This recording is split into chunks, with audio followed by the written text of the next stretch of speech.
Yes. Hi guys, and welcome to today's live stream. Um, Not going to talk too much today because I need to get some work done.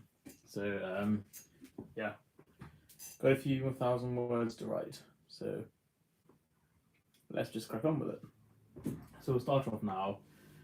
It's 8:46, and we'll finish at about 12:15, which means we'll have a solid 3.5 hours of work. So let's get going. Open your books up and let's start studying. Or writing a thesis in this case.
Sorry, that was my sister.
some chocolate milkshake.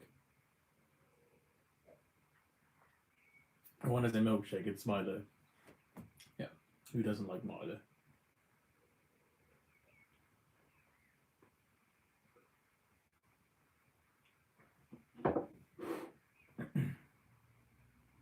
In Sri Lanka, you get that stuff pre-made in cartons, so yep, avoids you having to make it yourself. But it's pretty easy. Put some powder in, stick it in a NutriBullet or like a smoothie blender, and it's made very quickly. Yummy. Yes, hi guys. Welcome. I know I haven't been talking too much so far. Just writing my thesis, so I want to concentrate. We'll take a break in about 20-30 minutes time, and then I don't know, we'll go on Instagram or something. If you haven't followed me on Instagram yet, go follow me. Though on this account I'm not following people back, mainly was I want to keep it sort of just as a broadcasting account, but do follow me anyone there so you can keep up with what I'm doing. If you don't know what my username is, it's sten_cat. Yep, go follow me.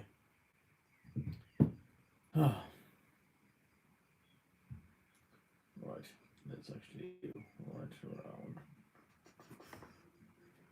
200 words there. So I'm going to write around 2,000 words tonight.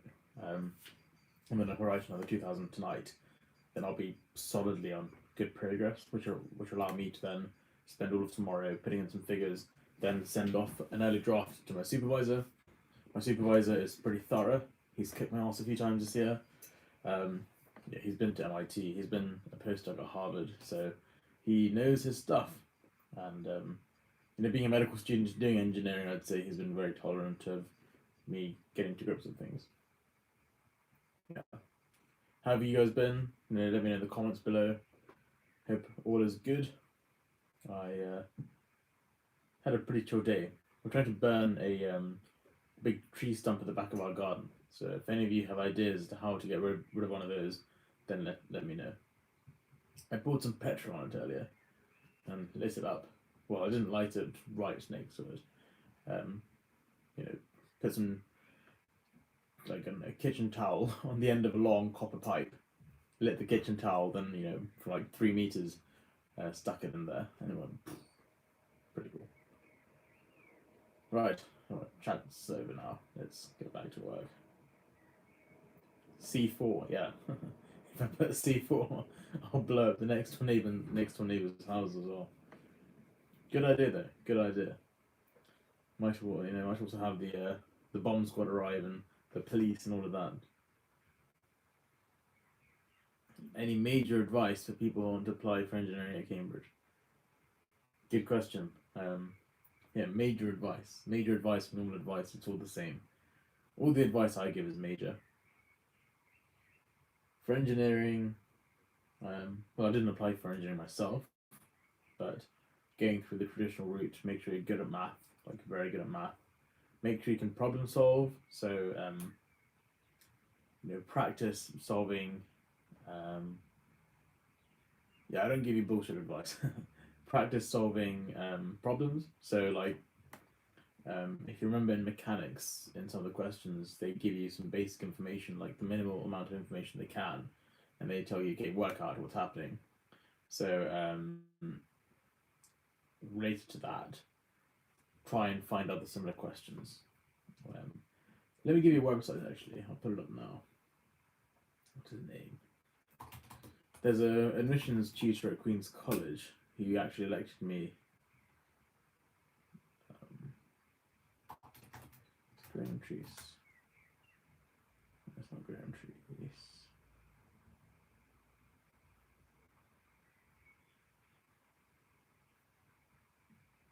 Andrew G. So he's got a website. Wait, yeah. I know it's not the best for me, but you've asked me a question. Let me just give you the website quickly. It's very useful for those of you who want to get in. Where is it? Okay, so go to this website online.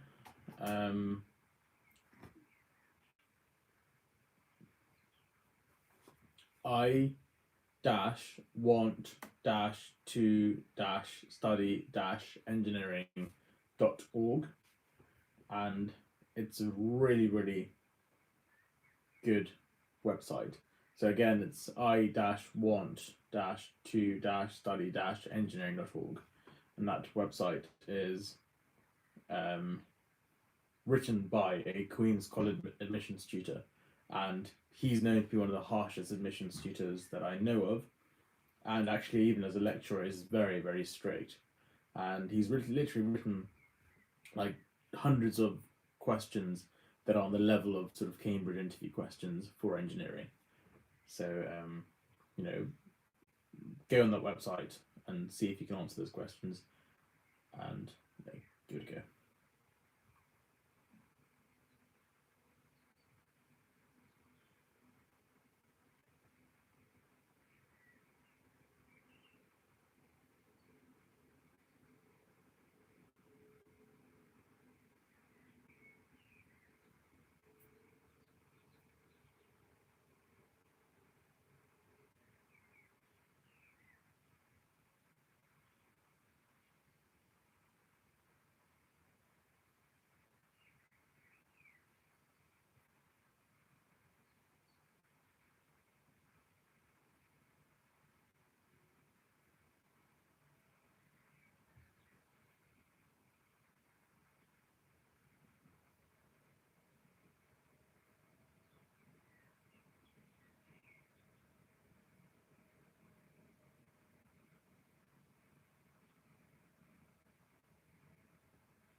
Right, I've written quite a bit more, which is quite good.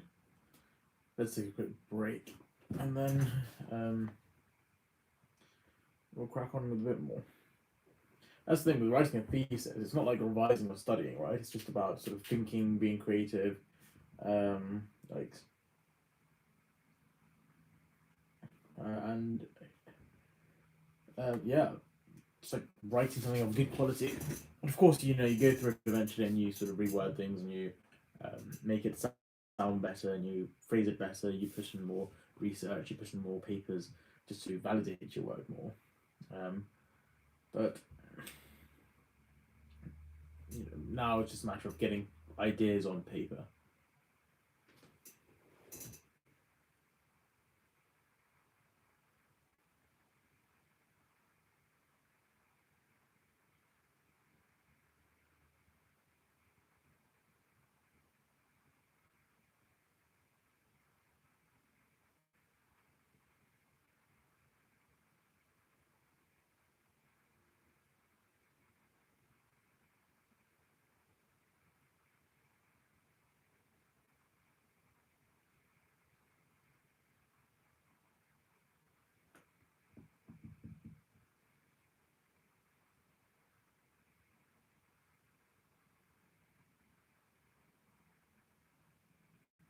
Hello, better days ahead.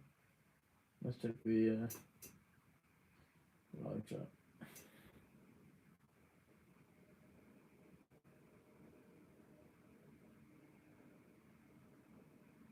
Carter, did you go to a private school? No, I went to a grammar school in Kingston. No worries, Sam Kelly. I gave you a good website, some good resources to look at. Ash4545. He definitely looks at memes. What a fake. I do like memes, but not whilst I'm writing my thesis. So, what a comments like that make me laugh. I'd like to see him write an engineering master's thesis and then we'll see who the fake is there. What a clown. Right. Hello, Rohan. How are you? I mean, you went to sleep quite early the other day, didn't you, Rohan? So, hope you're ready to study a bit. What work are you guys doing? Yeah, comment in the live chat what work you're doing at the moment. Whether you're revising, whether you're doing some past papers, whether you're watching TV, playing the PlayStation.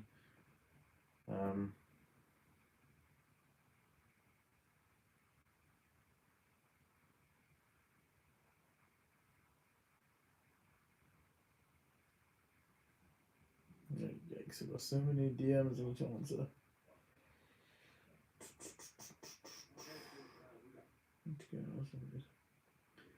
To my first full A-level maths paper today. Oh, congratulations. That's really good to hear.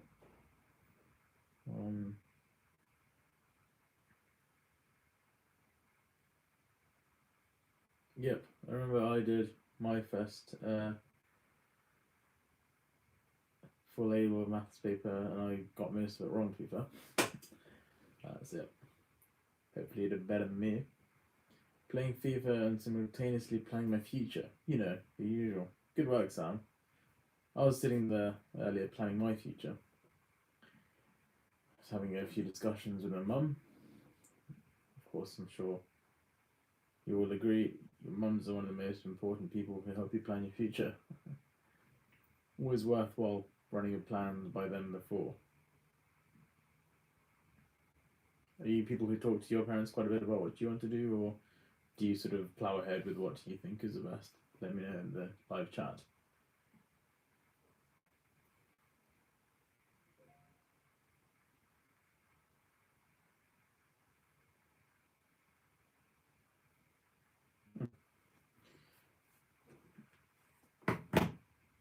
Yeah, I think someone's asked, can I help them with their personal statements?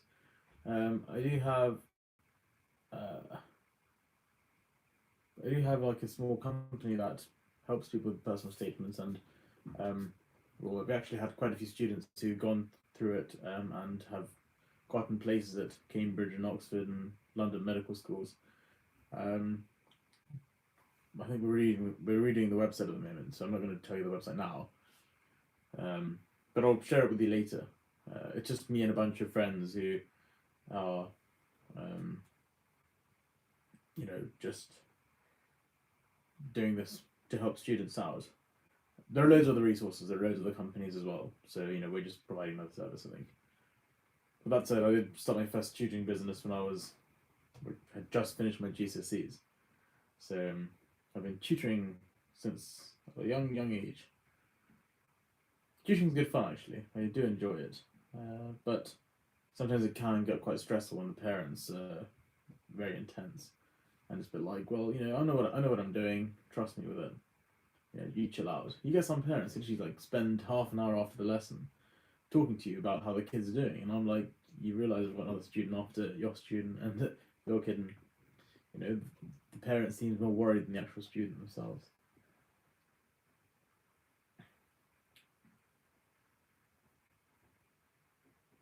What's being said in the chat?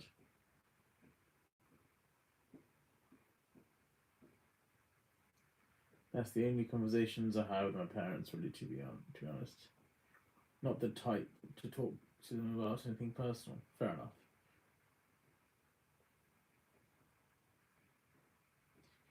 Yeah, so coding skills are quite important for engineering.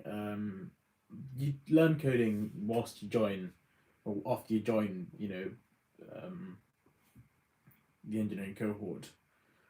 I personally did not know a lot of coding. It hadn't been something that I was, too interested in, mainly because since a young age I was always someone who played outside. I was always, someone who played loads of sports, and so for me, um, like getting into coding was quite difficult because literally like the concept of it and the concept of like making things while by typing was very unfamiliar to me. Whereas like from a young age, having done DT, playing back in the garden, growing up in the countryside back in Germany, um, I was very much someone who made things in person, like just in front of you, something physical. And having done engineering, the good thing is I learned the skill of making stuff through a computer. And although it's not a physical entity that you're creating, it's still something quite satisfying that you create because you're thinking about how do I design it, how do I make it, how do I then implement it, and then it works. And you're like, okay, crap, that actually works. I've made something. But if it doesn't work, similar to how let's say something you build doesn't work like you wanted to work, you then work out why it didn't work. So coding I found difficult to get into, but now I know it and I know it a bit better. I'd say it's quite useful. That said, like generally for engineering, you don't need to know a very, very high level of coding. You need to know MATLAB, that's a very basic software. And even in MATLAB, you don't need to know too much. The basics you need are like plotting graphs and data analysis, some smoothing processes, some Gaussian functions. That's quite useful in coding. MATLAB is therefore useful. Python's also quite useful for like simulations. C is also very important for like controller software. So yeah, maybe you want to learn a bit of that. And then that's like more of the controller slash basic side of processing. Um, you then have sort of the website side of processing, website servers, and that's more like HTML, SQL sort of stuff. I don't know too much about that sort of coding. It's not my forte, and I'm the sort of person that just use Squarespace or Wix. I don't have the time to learn how to write HTML too quickly. Although I'm sure it's easy, it's just something I don't have time for. I do other things. That said, like if you look at a lot of startups nowadays, and even I had a medtech startup that I worked on about 4 or 5 months ago, and we were designing a telemedicine app. And even for that, although it is very coding heavy, we literally were looking for people to code for us. So even in a company, that's dependent on good coding, you outsource that work because that's not the most important thing that as a chief technical officer I needed to do. I need to design more of the whole framework, the whole system, and then get the individual bits done by different people. Yeah. Did you ever consider just doing the BSc? It's not a BSc, it's a BA at Cambridge, by the way, just correct you. And then graduating with the rest of your cohort. Yes, I did consider that. I did consider getting the BA and cracking with medicine. There were some medical students who did do that and went back to medicine. Um, the main reason I did the MEng was mainly because I just enjoyed engineering so much, and I felt like doing an extra year will help me actually become a proper engineer or more of a proper engineer. Um, doing doing 1 year of engineering, and that would have been the case if I just done the BA. I think I would have felt like at school sometimes you have a nice fun cover lesson, right? You learn about something different in the subject, and then the next lesson you go back to your normal schedule. Then you're like, oh, I wish I'd learnt more about it. Similar to that, if I'd just done a year of engineering, I would have felt like, oh, that was a nice change, but then it wouldn't have been enough for me to be like, okay, now I've really learned something. It would have just been like, oh, that was a nice sort of break from my medical studies and back to medicine. Whereas with engineering, I really wanted to like gain something from it. I wanted to gain hard skills that I could then apply later on in life and later on in my medical career. So that's why I chose the MEng. But also having a master's, like a proper master's in engineering, is far more valuable um, than the BA that most students have. Of course, getting a first in the BA, in the integrated BA, that's arguably as valuable as having an MEng. But then again, it's not just about getting a first and just about getting a good junior doctor position. It's all about. It's also about after you graduate, if you've got a master's in engineering, that gives you a whole load of credibility to go to medical technology companies, pharmaceutical companies, alongside your medical degree and your doctor title. They'll be like, "Whoa, this guy's got a master's in engineering." That's pretty valuable. Whereas if you are someone who just had like a BA in pathology, pathology is still great, but there are loads of industries that as a doctor you go into. So yeah, quite a few different things I've thought about. That said, the master's in engineering is quite tough, and it's tough because you've got that year-long project really, and you've got to maintain sort of consistent work throughout the whole year. And sometimes it's easy to sort of think, you're not making much progress, and what's the point of it? You just got to crack through it, and that's the hard part. Yeah, but anyway, having done this master's, I do feel more like an engineer now, which is what my main goal was. So going into medicine, I think I've got a very different perspective of medicine, having done engineering, and I see a problem in a very different light nowadays. Like literally yesterday, was it yesterday? Yes, I was being judged by the chief executive officer of Oxford University Hospitals for a competition, Lord Darcy, a famous, the guy who pioneered the guy who pioneered non-invasive surgery, keyhole surgery, was judging me and my team on a competition yesterday, literally yesterday, and they were asking some difficult questions, and the rest of the team, who are simply doctors and academic surgeons and trainees, still they passed the distinctions they had first. They were incredibly clever, but for a few of the questions, the answers I gave, my team even said, those answers were quite good. And that's simply because I'd say it was the engineering background, it's the engineering I've learned, allowed me to sort of work out what exactly they wanted, and because I had a very technical understanding of what we're doing, I was able to give a very technical answer. And again, that's one of the things about engineering. It makes you very technical. Medicine, with all the very important, patient-centric communication skills, I think, can end up brushing off a bit of the technical aspects of a person. And again, engineering brings back that rigor, that mathematical rigor, that technicality of a person, which is very important because it's important that you're good with numbers and you have a good eye for detail. So yeah, and there's a reason why a lot of engineers, particularly from Cambridge, go into the top investment banks and the top asset management firms, mainly because they've got a very, very thorough and rigorous approach to things. Yeah. I'm not saying I'm going to go into that, but yeah. Right, let's get back to some work.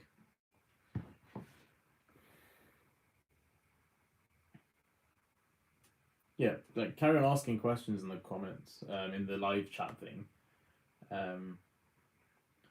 yeah, I'm more than happy to answer them as I study and carry on studying.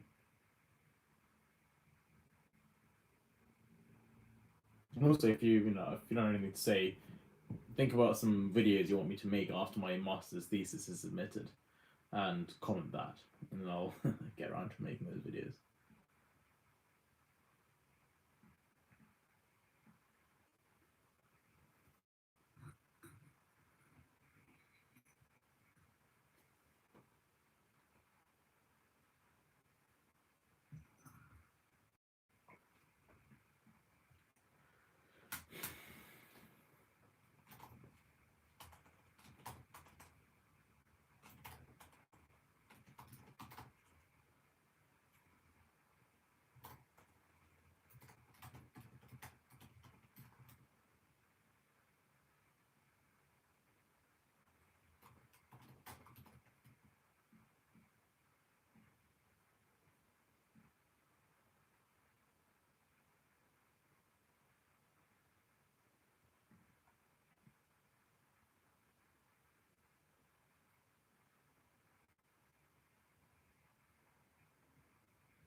Yeah, Santosh, if you're starting year 12, tips that I've got are sort of be enthusiastic. That's a very important tip. It's beginning of something new. Don't get complacent. It's very easy to think that you've done well at GCSE. It's very easy to think that you have, you're grown up now, you're in sixth form. So remember that studies are still very important. You'll find that um, people tend to play around a bit more, party a bit more in sixth form. So, you know, keep your head straight. In terms of work, I'd say um, make sure you keep on top of your schoolwork. Don't slack on that. And also try and work ahead of your school schedule slightly. So if you know that you're doing a certain number of topics, certain if you know you're doing certain topics in the next few weeks, try and cover them at home before you begin them at school. The benefit of this is that it actually reduces the toll of school on you, which means that you can do more in your spare time. Sort of what I mean is, if you go to school and you're learning lots of new content, I personally found that I was getting quite tired at school and I wouldn't do lots of work at home. So by doing things in advance and by having school being just a form of practice, a form of revision, that's quite beneficial because then you can easily do school and you come home still with lots of energy to actually do some more work and to do some productive stuff. Because remember, in year 12, you've not only got to do some volunteering for your medical school application, you've also got to do some other stuff that makes you a bit different, some sport, some extracurricular activities. And on top of that, you want to keep on top of your homework and do past papers. So yeah, as Archie's doing, he's doing 2 hours before school and 3 hours after. So 2 hours before school is fantastic because you're doing work before you've even been smacked by the workload of school, which means you're very fresh in the morning. And 3 hours after is very useful because then you get to do some homework, you get to complete your assignments, which is very important. What's your ethnicity? Well, I'm Sri Lankan, if you haven't yet guessed. Tamil. So it's in Sri Lanka you have three main ethnicities. Yeah, three main ethnicities: the Sri Lankan Tamils, the Sri Lankan Sinhalese, and the Sri Lankan Muslims. And I'm one of the Tamils. To be fair, Sri Lanka, up until the civil war that happened, everyone lived together. It's a very cohesive country, and even now, people get along with each other quite well. But then again, I guess the recent attacks and all of that and the civil war has created some divides. But I think it's a wonderful country nevertheless. Thank you, Mark. I'd say, I wouldn't want to compare my content to other people's, but I think Ali has a different spin on his content and nevertheless still very, very good. I just sort of do what I do, and if you enjoy it, well, I'm really happy if you do enjoy it. I think I could probably put some more effort into it, but then again, I've got things to put in like effort into as well. Are you from India, brother? I literally just said I'm from Sri Lanka. So yeah. Please can you give advice on their parents don't like it when I revise and they don't want me to do medicine? Well, if your parents don't really like it when you revise, then I suggest you maybe stay at your school library after school, try and get some work done then. Maybe get to school a bit earlier, try and get some more work done then. If you've got any public libraries or cafes, then try and go and study there a bit. Because think about it, you really want to study and get some good grades because then you can, go into higher education. And usually it's quite unusual to hear that your parents aren't supportive. Usually most people's parents are quite supportive. But we're all, we've all got different circumstances. So, try and find alternatives and still make sure you do your work. Remember, once you finish university, you'll get a job, and if home isn't the right place for you, then you've always got the, opportunity to fly away from the nest. So don't lose hope and keep working hard. If you want to do medicine, then you work hard. Go and do the work experience for medicine. Go and get the grades for medicine, and achieve your dreams. Don't let anything stop you from doing that. But still, it's always good to take into account your parents' advice because usually they'll give you advice that's very down to earth and relevant for you to listen to. Right, let's let's try. You're ready. let's keep going.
I'm trying to describe how this test we've come up with, or that's been developed for measuring the tensile properties of tissues and how that's relevant to sort of different types of tissues. So currently just describing how different tissues, consist of different cells, and therefore when you have different cells, you have different mechanical properties. And what our device is very good at doing is measuring tissues individually, which means that by measuring one tissue at a time, you're understanding the mechanical properties of, one tissue that's made up of one type of cell. Whereas the other machines that are on the market at the moment that are different to what we've developed, they can only measure a mixture of tissues, which means when you get the results, you're not necessarily getting the specific results for specific cells and specific tissues. You're getting a mixture of results. If that makes sense.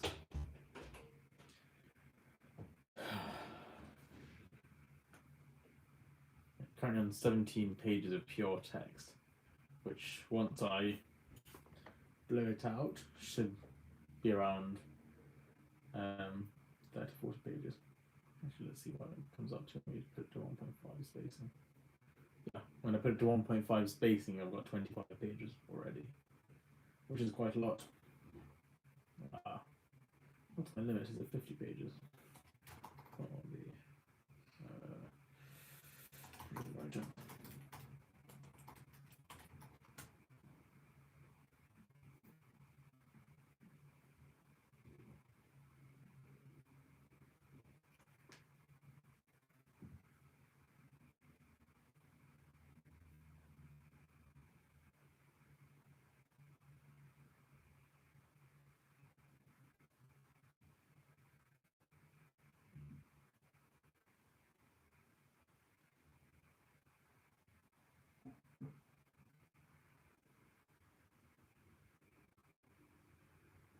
Yeah, 50 A4 pages. That's pretty good.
just recommend tips on gym and what supplements do you take.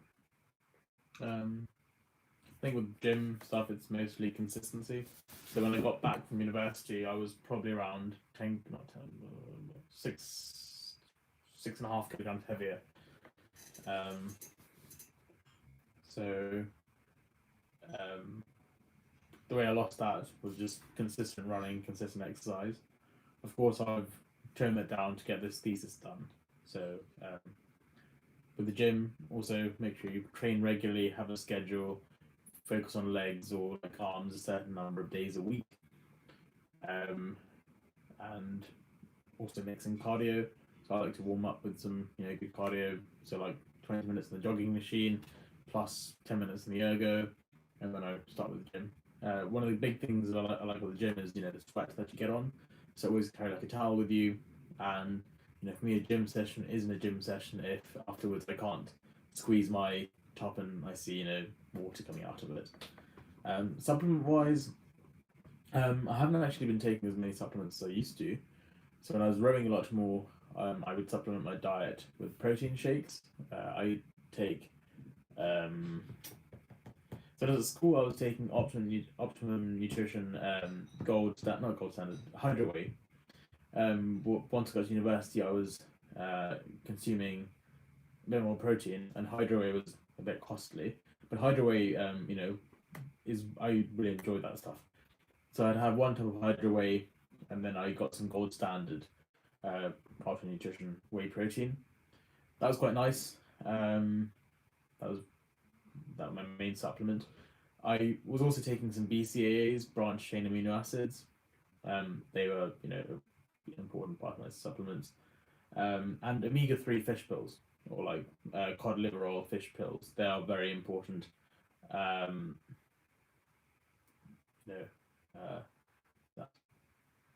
Hey, new to channel. Are you Batty? Related, good question. Funny reference. Batty Boy from Ali G. I think this guy's Batty instead. For those of you who don't know what Batty means, go and look it up in the Urban Dictionary. This guy's a twat as well. Jeez. Any creatine? Good question. I took creatine at school, I think.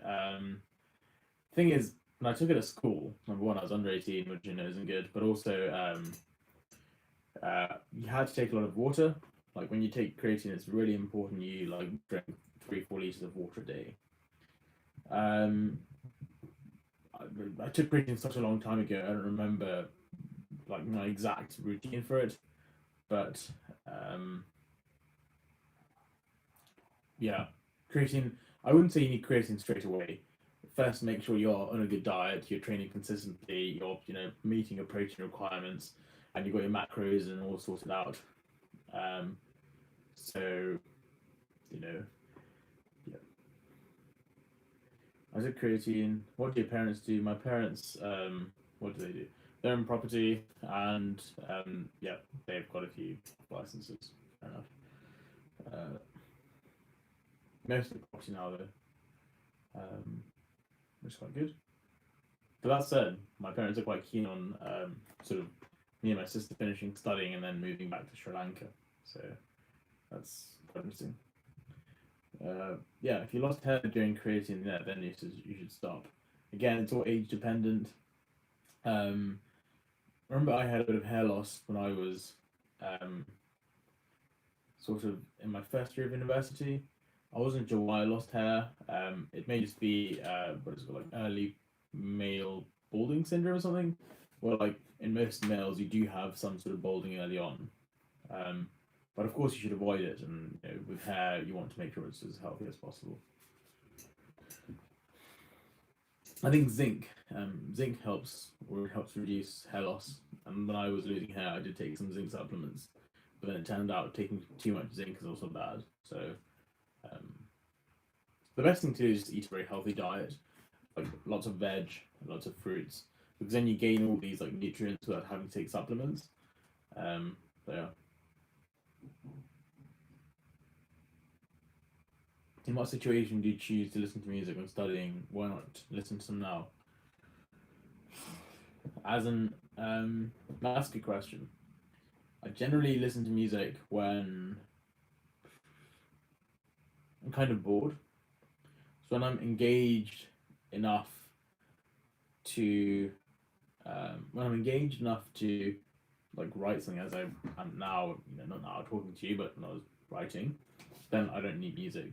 But when I'm kind of bored and I just need to like crank out some work, then I listen to music just to sort of provide some uh, sort of background noise. There's more to it. I'll probably have to think about it because I have to just think about why I do it. But right now, I'm focused on my thesis, so I'm not giving you all the bad answers. Do you think you're superhumanly intelligent, or would you put it all down to hard work? Um, that's a good question. I'd say from a young age, like my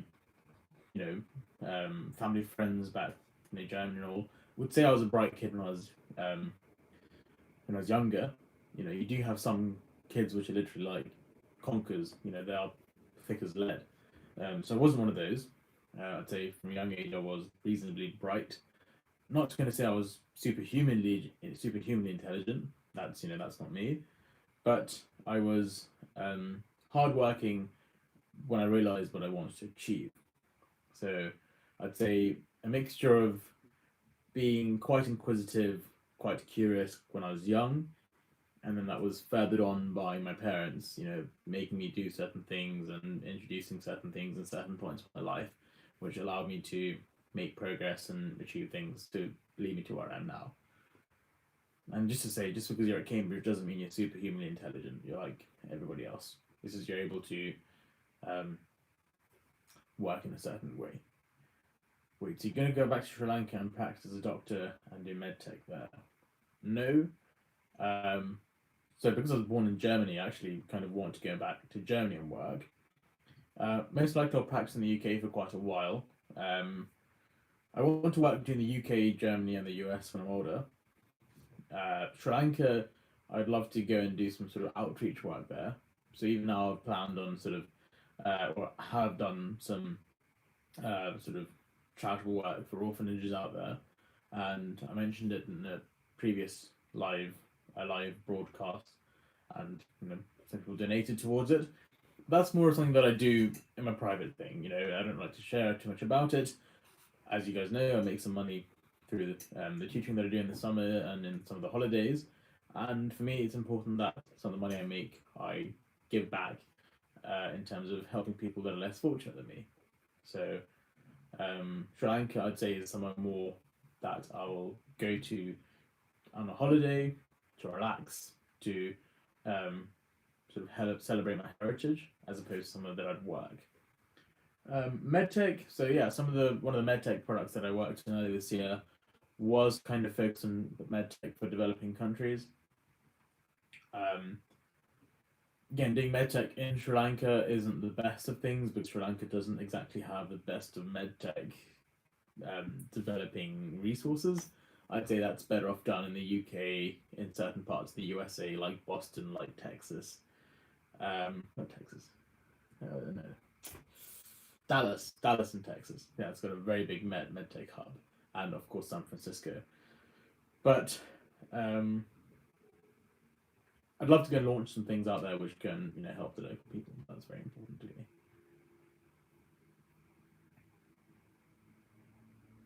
Hopefully that answers your question. Yeah. No offense if I offended anyone saying that I wasn't a conker when I was younger. But literally, even amongst my family, I've noticed that some of the youngers, they're not as bright as other kids that I've seen. And if you look into research, it's very, very evident that sort of the first 5-6 years of someone's life are very, very transformative in how they develop later on.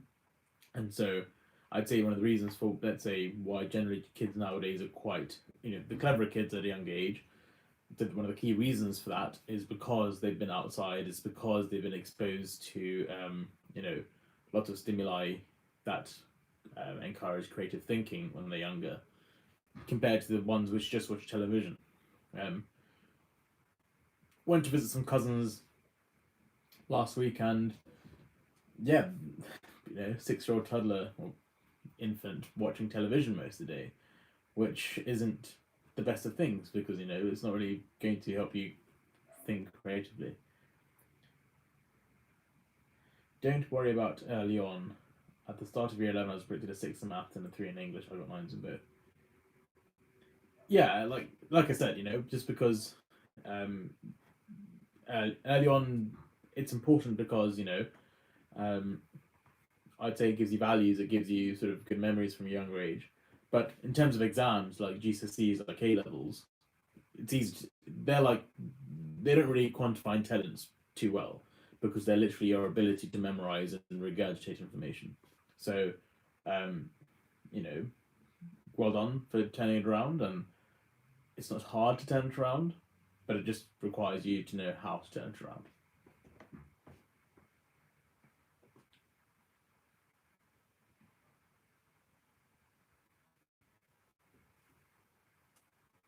Right, let's actually go back to writing some stuff.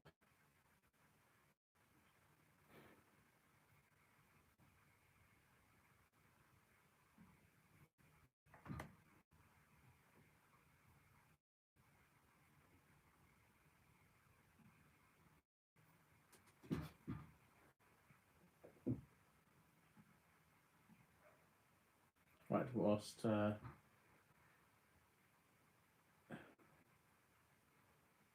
need to go to the bathroom as well. I think there's sort of another question pop up. I'll answer that and I'll go to the bathroom. During GCSE and A-level days when you scored high consistently, did you deal with jealous people or haters? Number one, I couldn't give a flying F about haters or jealous people. Of course, people see that you're doing well. Some are happy for you. Others are like, I want to beat this guy, and that's just the nature of being at a competitive school. When people say they're going to score higher than you, they want to beat you, it's a bit like, well, go for it because I don't care because I don't work to beat other people. Especially at GCSE and A level, I was working to be myself, and that's one of the key things that helped me do better by sort of focusing on scoring better myself and trying to get better than my previous score. I was aiming for 100%. I wasn't aiming to get better than the person next to me, and that's how I sort of dealt with haters and jealous people. Because on results day, when even though they'd been like, "Oh yes, I'm going to get greater scores than you," on results day, my exam sheet said, let's say 12 A stars, whereas theirs said 7 A stars and 4 A's or whatever. And I know exam results aren't the biggest quantifier of achievement and social dominance or whatever, but most of you are interested in academia, and so it's important to say that when it comes to academia, your own hard work is what gets you uh, where you want to be. Was I a prefect? No, I wasn't a prefect, and there's a good reason for why I wasn't a prefect. Number one, it's because um, it's very time consuming, and I had lots of other commitments at the time. Number two, it's because I applied and didn't actually get a role to be one of the deputy head boys. But I think that was because I was quite headstrong with what I wanted to do. Um, I misunderstood the prefect role, and I think that's important because a prefect is someone who simply just carries on what the school wants you to do. You're simply a carrier for the school's senior staff to maintain discipline amongst the student population. And they were like, send everything looks good in your application. What would you change about how the prefecting system works? And I'd said, I'd change this around, I'd change that around, blah, blah, blah. And for them, the fact that I'd said that I wanted to change these different things, they weren't too pleased about it because they were like, well, this kid is going to focus on more trying to improve things as opposed to simply just making sure everything runs smoothly. So the role of the prefect, like I said earlier, is to maintain things. So that's why I wasn't chosen as one. Um, your opinion on UCL? Yeah, UCL is a decent medical school. I applied to UCL, got an offer from them. Um, I'd say their research is fantastic. Their medical research is very, very good. It's amongst one of the best at the moment. That's particularly helped by the fact that it's in London, so there's lots of collaboration. Imperial or UCL for medicine? That's a very good question. I don't want to be decisive when I say, Imperial or UCL, but I'd say in terms of the clinical training, UCL is good, but Imperial generally is just better in terms of it's a far more rigorous course. And the student satisfaction at Imperial is far higher. Right, anyway, before I carry on, I need to go to the bathroom, so we'll be back in a second. Oh.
Hopefully you can hear me.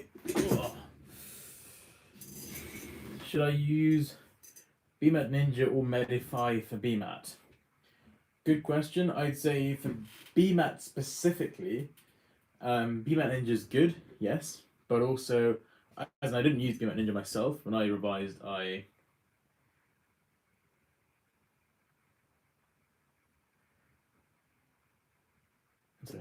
um, BMAT Ninja is a good platform. Medify's BMAT, Medify's BMAT platform is developing. I used this book for BMAT practice, quite good. The Ultimate BMAT Guide. One second. Yeah, I was reading his comment. Wie kommen wird uns praktische heutzutage gespielt sein fertige? So, how will we come? Oh, I haven't done German in quite a while, so gespielt, played, sein fertige, or finish. Ja, heutzutage. Let's see.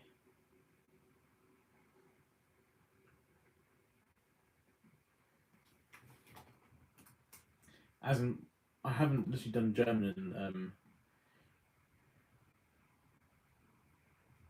in quite a while. That's the thing; it doesn't mean anything. That's what I was thinking. Because literally, wie kommen wird uns? That's like how will we? Wird is like the past tense of to be, I think. So it's like wie kommen. How do we become practitioners? It doesn't mean much. Yeah, there's a troll. Because I was trying to work it out, and like my German isn't that bad, so I just said having a general while to not look stupid. But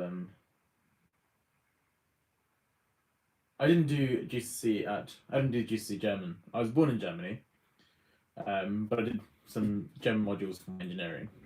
Sorry, yeah, Monster. I applied to Cambridge, King's College, UCL, and Bristol. Bristol rejected me, sad times. UCL got an offer, King's got an offer, and Cambridge got an offer. In terms of how hard the applications were listed, I'd say Cambridge was the hardest in terms of applying. Well, I'd say actually Bristol was the hardest because I didn't get a place from Bristol. Then it was Cambridge because I got a place. And then I'd say UCL was the next hardest, and King's College is very easy. King's College, actually, UCAT score was good. And then, uh, then, then it was, yeah, the interview was really easy. Well, is MMI, like, piss easy. I was literally laughing at my interview because compared to my Cambridge interview, my King's College interview was like so much easier. It was like MMI, so literally you had 5 minutes with each station, which means that even if you screw up one station, your next station you can make up for it. But also like it was all first impressions, so like smiling and being positive was all it took to like give off a good first impression, which is quite easy. Um, what order of preference would you put? Oh yes, by the way, Rohan, for Juicy German, if your accent's bad, I recommend you watch, like, listen to German news, listen to German podcasts, listen to, like, there's a good cartoon I'd recommend you watch, Peterson and Findus. Again, it's in German, so you're listening to German and maybe slow it down in YouTube if you're struggling to understand it. Use Duolingo. Really listen on the pronunciation, that's very important. And try and speak German to people whenever you can. Dann du kannst einen ganz guten Akzent entwickeln und sie können gewinnen auch. Ja, für Deutsch, sie können ein vielen Buchen reden und so. Einen Moment bitte. Ich habe für die Vokabular, du kannst dieses Buch lesen und denke, das ist ganz gut, weil sie haben viele Diagrams und der Label da draußen und so, das ist gut für die Vokabular. Aber das ist ein bisschen basic für die kleinen Kinder und alles. Aber für euch, ich denke,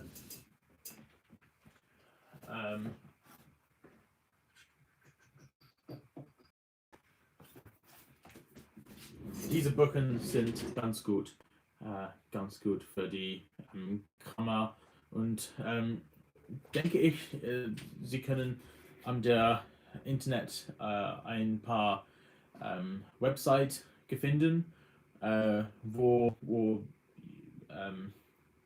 Sie haben viele komplex grammatische Phrases und so, Sie können das benutzen. Auch die Cases sind ganz wichtig für guter, ein guter Mark in der Prüfungen. So ja. Anyway, yes. Hopefully that was I don't know, Gemma's a bit shit. But hopefully that was okay. Anyway. Duolingo is okay. Sen, yeah, I used Duolingo myself. Sen, did you do Duke of Edinburgh? Yes, I did. I did bronze and silver. I'll make a video on that. I've got loads of photos from that, so I'll give you a bit of a trip down memory lane sometime. Would you class yourself as lucky for growing up in a nice area near Kingston upon Thames? I grew up in a northern mill town full of low aspirational Asians. And so I was always quite different. Yeah, like I'd say I'm lucky for everything that I've received in my life. I would never say that I'm not. Every opportunity that I've gotten is something that I'm really fortunate for. Especially where I went to school, and that's the thing. So like living where I am, I've literally got Richmond Park, one of the nicest parks in the country, like 6 minutes from my house. I've got London, 15 to 20 minutes on the train.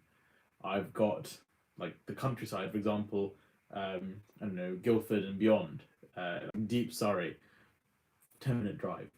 So, you know, where I am on the border between London and Surrey is a wonderful place. And my school, again, was a grammar school. To be fair, I didn't go to the best of primary schools. You know, we'd come from Germany, and so I went to local primary school, Burlington Junior School. But I would say, you know, yeah, I have been lucky, and my parents have worked hard to provide for me and my sister, and I'm very, again, fortunate for that, and I'm grateful for that. Again, I don't think as kids or as even adults now, we show our gratitude as often as we should, but yeah, even if you're not as fortunate as even I, but there are kids who are even more fortunate than me. You know, it's always important to have your dreams in sight and work towards that. How hard is medicine at Cambridge? What is the workload like? How many essays? Essays, 4 essays a week. Medicine is hard. At Cambridge is one of the hardest subjects you can do. The subjects are natural sciences, maths, and sort of medicine and engineering that are amongst the hardest subjects. What is the workload like? You've got around 3-4 hours of contact per day, which is like lectures or supervisions or practicals. So yeah. Is it worth it an EPQ? I want to do it, but I don't have enough time for that now. An EPQ, I'd say it's better off you get a very good BMAT score and you read some really good books than doing an EPQ. Yeah, you can get an EPQ done on the weekend, but like an EPQ, I wouldn't do an EPQ. Don't do an EPQ. An EPQ is an extended project qualification. Do an extended project, and that's what I did. It's the way you can get around the extended project qualification without having to actually get a mark for it. So at my school, they offered an EPQ. I was too late to apply for it, so I just wrote an essay anyway, and I classed it off as being an extended project. And so when UCL gave me their offer, they, being the rather confusing people they are, they were like, Sen, you need to get what was it? A star and 3 A's at A level, but also you need to get like an A star or something in your EPQ. And I was like, I don't do a bloody EPQ. So I sent an email to the admissions tutor saying, well, in your offer, you mentioned that I need to get a certain mark on my EPQ, but if you read my personal statement carefully, I didn't actually do an EPQ. I did an extended project.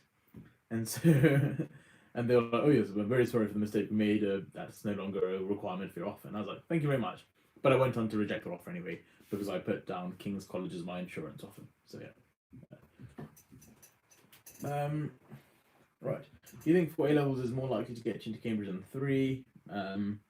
Depends on how. If you like, I don't know, get like 4 A's compared to 2 A stars, and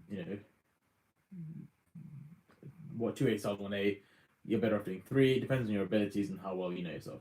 How come you were born in Germany? I was too, by the way. So my parents moved to Germany. Of course, there was a civil war in Sri Lanka, so Sri Lanka wouldn't have been the best of environments to be brought up in. So my parents, they were living in Germany, and it turned out that I was born in Germany. Yeah, but I'm very close to my Sri Lankan heritage. I think it's a wonderful country, and that's mainly because my grandparents live in Sri Lanka, so I visit them quite often, and it's a special place in my heart. So yeah.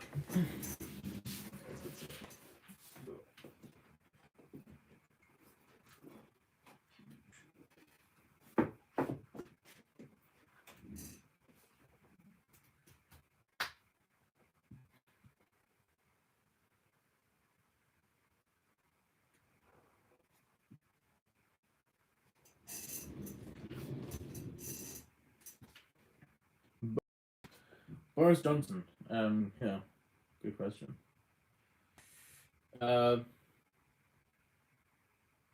That's my reaction. Right? As in the way he's dealt with coronavirus, I think he's completely screwed it up. Like Trump, they don't want to listen to medical professionals. Well, then they eventually did listen to medical professionals, but they got it wrong with all the herd immunity stuff. Then again, Boris Johnson, for being a politician, I think I wouldn't say I'm an avid supporter of him, mainly because he's just a bit brash, and yeah, I think he's got a great following because he's very well spoken, and he is very how would you say, charismatic with how he addresses the people and how he motivates people and how he inspires people. But then again, if you really look into his stuff, it's just all fluff mostly. He's rather rude, he's rather brash, and I'd say just quite impolite. And then again, you've got to consider, if it's a leader of a wonderful country, if he's a world leader, you've got to brush up and you've got to, look the part as well. So, whether he's a leader or not, I may not agree with some people. But the country voted for him, and we'll see what it gets us through. Politics-wise, I don't really get involved with it too much. How do you play video games? Yeah, I do play video games here and there. Come on, I'm still a human being. What do you think about the new lockdown rules? I wouldn't be surprised if you saw, a gradual growth in cases again. We're still having a few hundred deaths every day. They're saying it's decreasing, but now people who've been in homes are starting to move around a lot more. It's inevitable that more people are going to sort of get, passed on the virus. So again, I'm not a medical expert and epidemiologist. I'm not going to comment too much about it. I don't like to talk about things that I don't know about. Did you do an EPQ? No, I did an extended project, but not the qualification. What games don't say Fortnite? So when I was younger, I was into Call of Duty, Modern Warfare 2, Modern Warfare 3, Black Ops. Um, Minecraft as well, as sad as it is. It's not really sad though. I think Minecraft is actually a very good game for creativeness. Amongst all games that kids can play, I'd say Minecraft is probably the closest to like what I was doing when I was a child, like playing outside and like building stuff. So, creativity is so important as a kid. And that's why even Minecraft, although people think it's a sad game, oh, what do you do in Minecraft? Actually, if you think about it, Minecraft is one of the most creative games, and actually, it's actually one of the most engaging games because you have to use your head to actually think of what you want to make and how you're going to make it. Whereas in games like, I don't know, let's say you're playing the, what is it called? How do you refer to it again?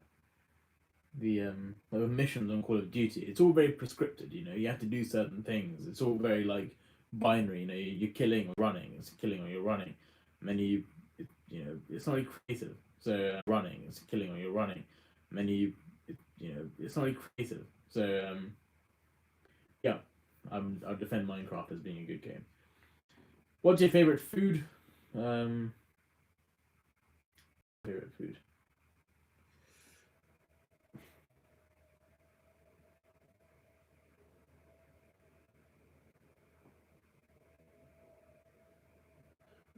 As in, I don't want to say pizza or like pasta or something because I usually eat like crap junk food when I'm not really. I don't like. I crave it because it's like easy, not because I like it. Usually after I eat like a pizza, I feel sick, or like loads of pizzas, or like fried chicken. I'd say favorite food is. I'd say ah, schnitzel. I like German food, so schnitzel is either veal or pork, bashed very thinly, breadcrumbed and fried. Squeeze some lemon onto it, and Wiener Schnitzel is fantastic.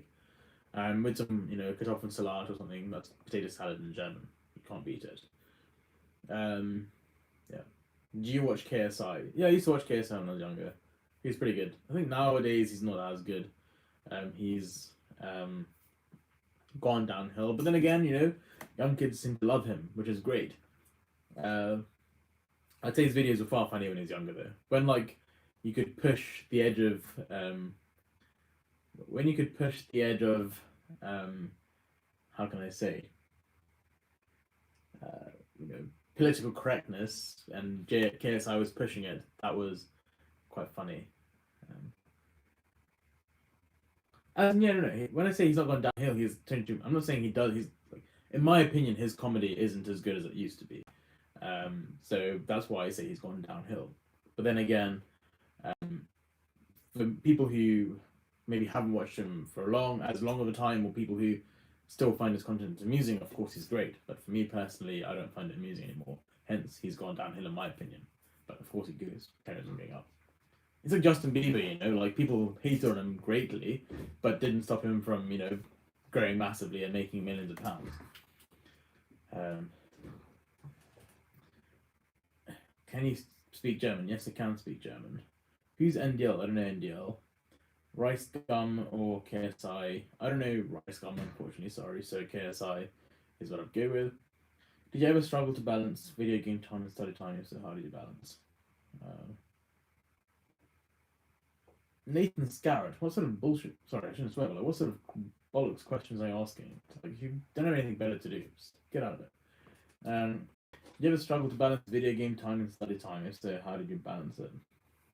It's like now, need to balance talking to you guys and doing my work. So after a certain time, I'll just stop what I'm doing. So I'm going to stop answering the questions soon and get on with my work. Otherwise, I'm not going to be finishing on time. Do you do any stock investing?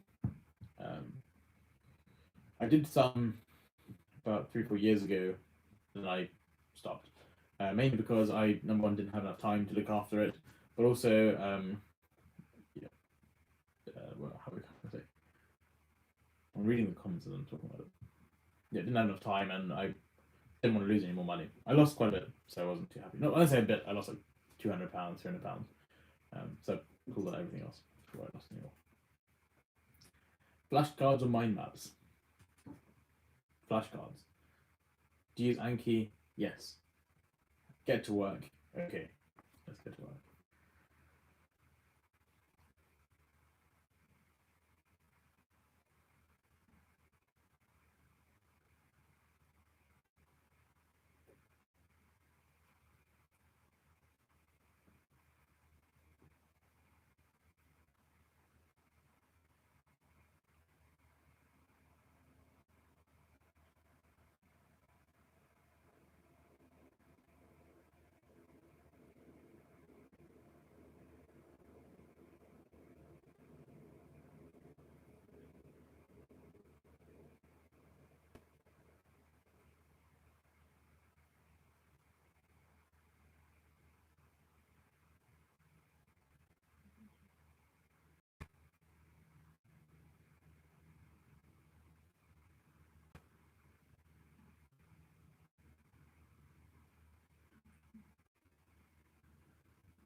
I wouldn't say he's an idiot. I think he's just got a sad life. You've got some kids who, the best they can do is this sort of stuff. So, yep, Nathan, sorry, but you've got to get a life, man. Find something better to do. That's what I can say.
think there are loads of questions coming. Let me quickly look for questions.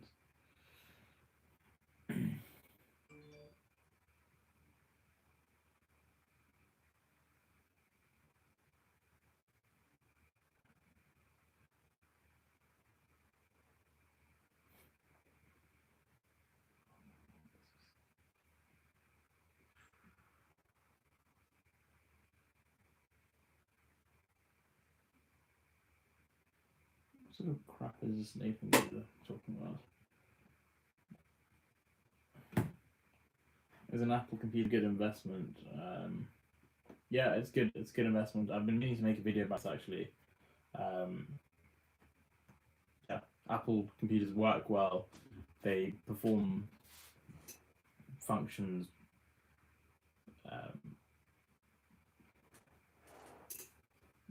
without many problems usually. So yeah, I recommend it.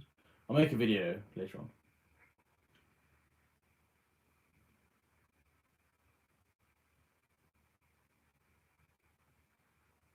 Aerospace engineering, yes, I've got quite a few friends who do aerospace. They do aerospace by so they get into aerospace by doing a variety of modules that helps them, like control modules, materials modules, mechanical modules. So yeah, I don't think you can actually leave with an aerospace degree from Cambridge. You can leave with a, maybe you can actually. I don't know. But you can definitely do modules that are very useful for an aerospace engineer.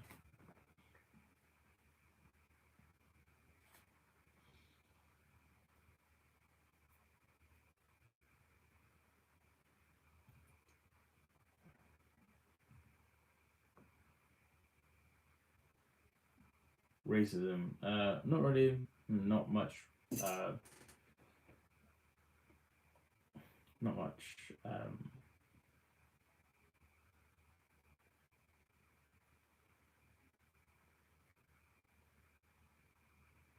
Right, I'm gonna thank you for the questions, but I need to actually do work. So.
I need to plug in my charger because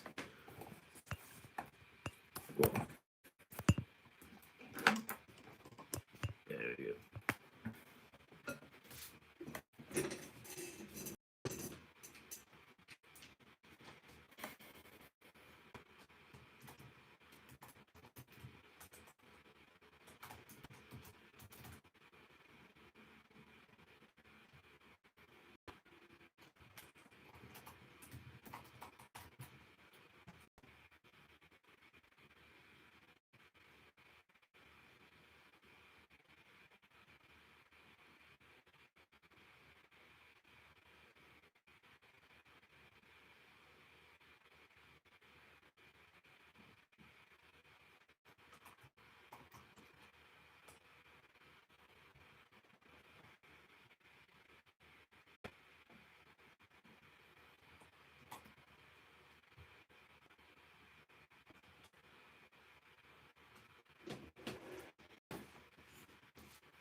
those people watching, hope you're still studying. I'm just kind of going through some more. So I've created a model using some data that I collected. Now I'm just going through the data again to make sure that I've analysed it properly before I present it tomorrow to my supervisor. Are any of you still watching, or as in comment if you like drop a comment if you are still watching. Let's check the chat.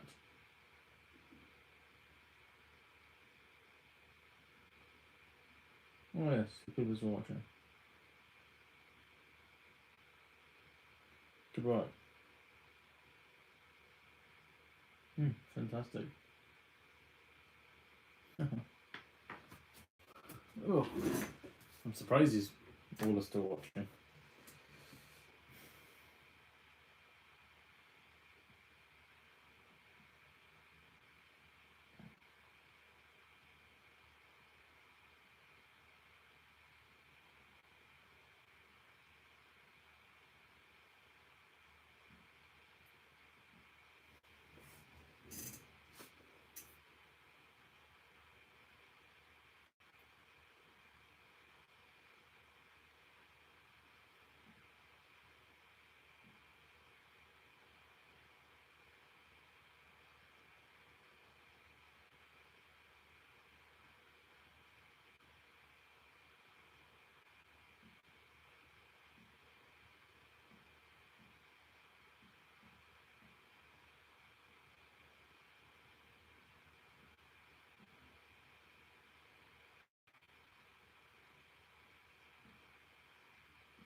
Right, since it's turned midnight, I'm probably going to turn off the live stream. Spend another 10 minutes looking at this, and then I'm going to get up at about 6 o'clock. So, I'm going to actually make a call at 6 o'clock, so I'll start a live stream early morning at 6:30. And hopefully you guys will be out there joining me if you do also wake up in time. So I'll speak in the morning. Take care, guys, and hopefully I can get some more work done tonight. See you soon. Where's that 110? It's always challenge. There you go. Bye bye.